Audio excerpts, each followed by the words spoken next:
Most Christians can quote this verse in their sleep. It is stitched on pillows, printed on coffee mugs, tucked into graduation cards all across the Bible Belt. Folks whisper it before the surgery, before the loan papers, before they chase the dream everybody said was too big. And nearly every one of them is reading it backwards. Not a little off. Backwards. Because the man who wrote it was not standing on a mountaintop with the wind in his hair. He was sitting in a Roman prison, chained at the wrist to a guard, with nothing left to win. And out of that dark cell he picked up his pen and wrote the most triumphant line in the whole New Testament. So here is the question that ought to stop every believer cold tonight. If Paul wrote, "I can do all things," with iron on his arm and no victory in sight, then what on earth did he actually mean by all things? Because it was never what the coffee mug says. There was a woman named Carolyn Webb who learned this the hard way, in a kitchen with floral wallpaper, in the mill town of Kannapolis, North Carolina. For most of her life, Cabarrus County had been good to her. Her husband Earl worked 31 years at Cannon Mills before they shut the looms down.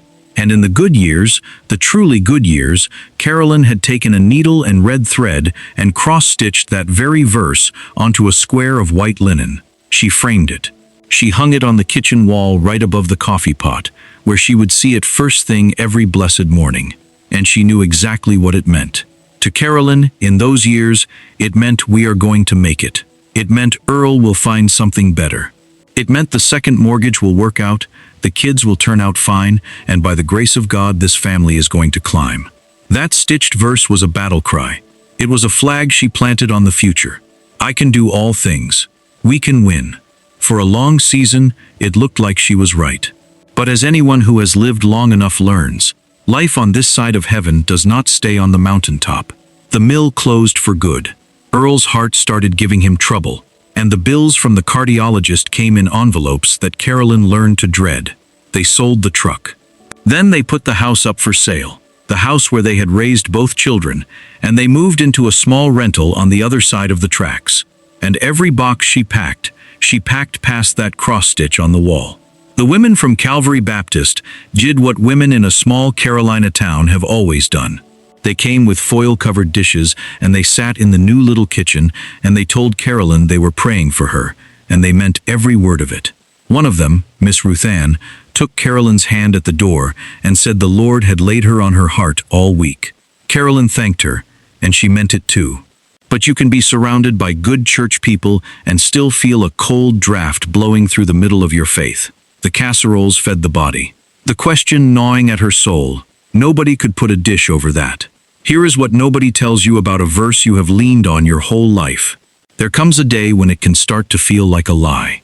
Carolyn would stand at that coffee pot in the gray morning light, and she would look up at her own red stitching, at those familiar words, and something in her chest would go cold. I can do all things. Then why, Lord, can I not do this one thing? Why can I not fix Earl's heart, or save my house, or stop the bleeding? She did not say it out loud. You do not say things like that out loud at a Southern Baptist church on a Sunday morning.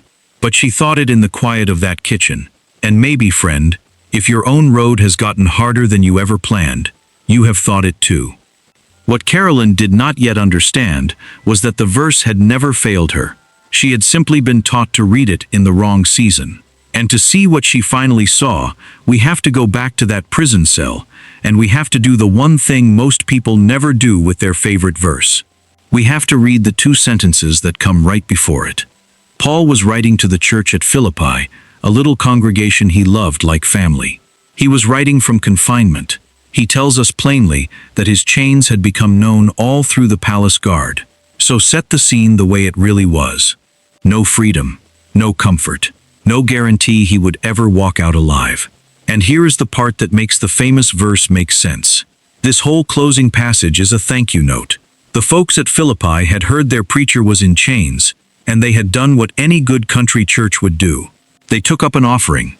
They scraped together what they had, and they sent one of their own men, Epaphroditus, on a long and dangerous road to carry the gift to Paul in person. It was their casserole brought to the man in the hospital. Their envelope slipped into the hand of the family that lost everything. And Paul is writing back to say thank you. But watch how carefully he says it. He thanks them for the kindness, And then he hurries to make one thing clear, so they will not misunderstand his joy. His contentment had not been hanging on whether the gift arrived. He had already made his peace with God either way. And in that exact place, with their love letter in one hand and an iron chain on the other wrist, listen to what he writes, just before the famous line. Read that again. Slow. I have learned to be content. Not I have won. Not I have conquered. I have learned to be content, in whatsoever state I am. That word content is the whole key. And the original Greek word Paul reached for is one worth knowing. He wrote autarkeia. In his world, the philosophers used that word to mean a man who needed nothing from anyone, a man who was self-sufficient, complete inside himself. But Paul takes that proud word and he turns it inside out. He says, yes, I have a sufficiency that does not depend on my circumstances, but it is not coming from me. It is coming from Christ in me. That is a contentment that does not need the house, or the mill, or the healthy heart. It is full even when the hands are empty. And then Paul says something that would have stopped Carolyn Webb in her tracks if she had ever slowed down to read it. Do you hear the two seasons in that verse? The very two seasons Carolyn had lived?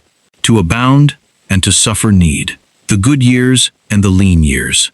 The word he uses for abased is tapino, to be brought low, laid down in the dust. The word for abound is perisuo, to overflow, to have more than enough. And here is what Paul confesses that no coffee mug will ever print. He had to learn both. He says he was instructed in it. That word carries the picture of a man initiated into a secret, the way an apprentice is let in on the mystery of a trade. Paul is telling us that contentment in plenty and contentment in want do not come naturally to anybody.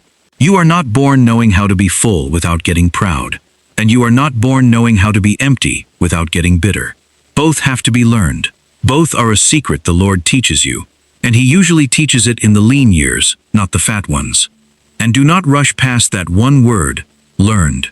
Paul says it twice in 3 verses. I have learned to be content. I am instructed in it. He does not say he was born content, or that he prayed one prayer at an altar call and woke up the next morning free of every want. He says he learned it, the way you learn anything worth keeping, slowly, in the school of hard mornings. Contentment was not a gift that dropped on him out of the sky. It was a grace beaten out on the anvil of years he would not have chosen.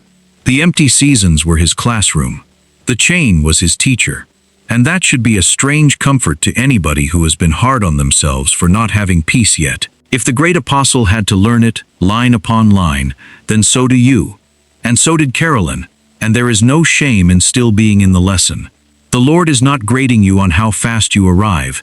He is walking you through the curriculum.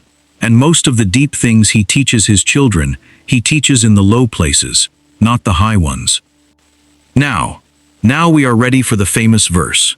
Now go back and read it the way Paul actually wrote it, sitting in the dark with iron on his wrist, having just told us he learned to be content, whether full or hungry, whether overflowing or in need. The all things is not every dream you ever had. The all things is the abasing and the abounding, the hunger and the fullness, the closed mill and the open road. Paul is not saying through Christ, I can achieve anything I set my mind to. He is saying, through Christ, I can endure anything he sets in front of me. And the proof is sitting right there in the 2 verses nobody reads. Look even at the words I can do. We hear that in English and our minds jump to accomplishment, to building, to winning. But the Greek word is ishkuo. It does not mean to achieve a goal. It means to have strength, to be strong enough to bear a weight. It is the strength of the back under the load, not the strength of the arm raising the trophy. And the word translated strengtheneth is endunamou, which means to be filled with power from the inside, to be infused with strength you did not generate yourself. Paul is not flexing. Paul is leaning. He is a man who has discovered that when his own strength runs all the way out, there is another who pours strength into the empty place. I can bear all things because Christ keeps pouring power into a man who has nothing left. Do you see what just happened to the verse? It did not get smaller. It got deeper. The coffee mug version, I can do anything I want, only works on your good days. It only fits the seasons when you are winning. But the day the mill closes, the day the diagnosis comes, the day you are packing your whole life into cardboard boxes, the coffee mug verse goes silent on you. It has nothing to say to a person who is losing. That is exactly the season Carolyn was in when her own cross-stitch started to feel like a cruel joke. But Paul's actual verse, the real one, the one written in chains, that verse comes alive precisely when you are losing. It was built for the prison. It was built for the empty account and the hospital chair and the rental house on the wrong side of the tracks. It does not promise you will get the life you wanted. It promises you will be held in the life you did not choose. And friend, if you have lived long enough, you already know which of those two promises you actually need. There came an evening in that little rental house when Carolyn finally sat down with her Bible open on the kitchen table, the cross-stitch propped against the sugar bowl, because she had not found a nail to hang it yet. She was not looking for a sermon. She was just tired, the honest kind of tired that no nap can fix. And for the first time in maybe 40 years, she did not start at verse 13. She let her eyes fall up the page to verse 11, and she read the words, "I have learned to be content." And then verse 12, "How to be abased and how to abound." And she sat very still in that kitchen chair, because she understood, all at once, that she had been quoting the answer to the wrong question her entire life. She had been holding that verse up like a sword, trying to cut her way to the life she wanted. And the whole time, Paul had been offering her something else, something she had been too busy climbing to receive. He had been offering her the secret of being all right when the climbing stops. Not because the circumstances were good. They were not. Earl's heart was still weak. The house was still gone, but the verse had never been a promise that God would give her the victory she demanded. It had always been a promise that Christ would be her sufficiency in the defeat she dreaded. And that, she realized, was a far greater comfort than the one she had lost. This is the quiet miracle that hides in that passage, and it is the very thing the Word does when you finally let it speak for itself. The Bible does not need an expert to correct your favorite verse. It corrects itself, 2 sentences up the page, if you will only slow down and read what the Lord already wrote down. There is a name for what Carolyn finally received in that kitchen. Scripture calls it contentment. And it is one of the rarest, hardest-won graces in the whole Christian life. It is not the same as happiness. Happiness needs the circumstances to cooperate. Contentment does not. Contentment is the soul at rest in the will of God, full or hungry, abased or abounding, because Christ Himself is enough. You see, the world has a counterfeit for nearly everything God offers, and the counterfeit of contentment is the one Carolyn had been handed at the gift shop. The counterfeit says, you can have it all, you just have to claim it, name it, work for it, fight for it, and never, ever accept less. It dresses itself up in this very verse, and it works fine, right up until the moment life refuses to give you what you claimed. Then the counterfeit leaves you standing in a kitchen feeling like God broke a promise He never actually made. But the real thing, the genuine article that Paul learned in chains, it cannot be taken from you by any closed mill, or any failing heart, because it was never built on the circumstance in the first place. It was built on Christ. Maybe you know this kind of tired too, friend. Maybe somewhere in your house there is a verse on the wall that has started to feel heavy instead of hopeful. Maybe you have done everything right, sat in the same pew for 30 years, raised your children in the Word, paid your tithe in the envelope, and still the lean season came and would not lift. And quietly, where nobody at church could hear, you have wondered if the promise failed. Hear this tonight, and hear it gently. The promise did not fail. You were just handed it upside down. The verse was never going to spare you the prison. It was always going to meet you inside of it. That is why Paul could write the most triumphant sentence in the New Testament from the least triumphant place a man can sit. He was not whistling in the dark to keep his courage up. He had been initiated into the secret. He knew how to be full without letting it make him proud, and he knew how to be empty without letting it make him bitter. And the hinge between those two was a person, through Christ, not through grit, not through positive thinking, not through the strength you squeeze out of yourself on a hard morning, through Christ, who pours His own power into the hollowed-out place where your strength used to be. Carolyn hung that cross-stitch back up, eventually, in the little rental kitchen. Same red thread, same familiar words. But she told her daughter that she read it differently now, that the words had not changed, but she had finally learned where to stand to read them right. She said she used to read it standing on the mountaintop, shouting it down at the valley like a dare. Now she read it from the valley floor, where Paul wrote it, where it was always meant to be read. And from down there, she said, it was not a battle cry at all. It was a hand on the shoulder. It was the Lord saying, I have got you, even here, especially here. So before you quote it again, before you stitch it or print it or whisper it over the next big thing you are chasing, do what almost nobody does. Read the 2 verses that come before it. Let the prison and the chains and the learned contentment put the famous line back in its frame. And you will find that your favorite verse is not a smaller promise than you thought. It is a far greater one. It does not promise you the win. It promises you the one who holds you whether you win or lose. And that is the only promise strong enough to carry a soul all the way home. Maybe there is a verse on your own wall tonight that has started to feel heavy instead of hopeful. Take a breath here with me, friend. There is a prayer waiting for you in the very first pinned comment below, written for the weary heart that has done everything right and still landed in the lean season. Go and pray it slow before you sleep. You are not alone in this, though it feels that way, because the quietest answers from God rarely look like the thing we begged for. Carolyn never got the mill back. Earl's heart never did grow strong again. The house on the good side of the tracks belonged to another family now.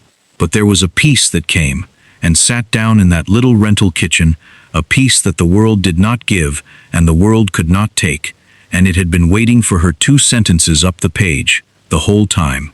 She just had to come down off the mountaintop to find it.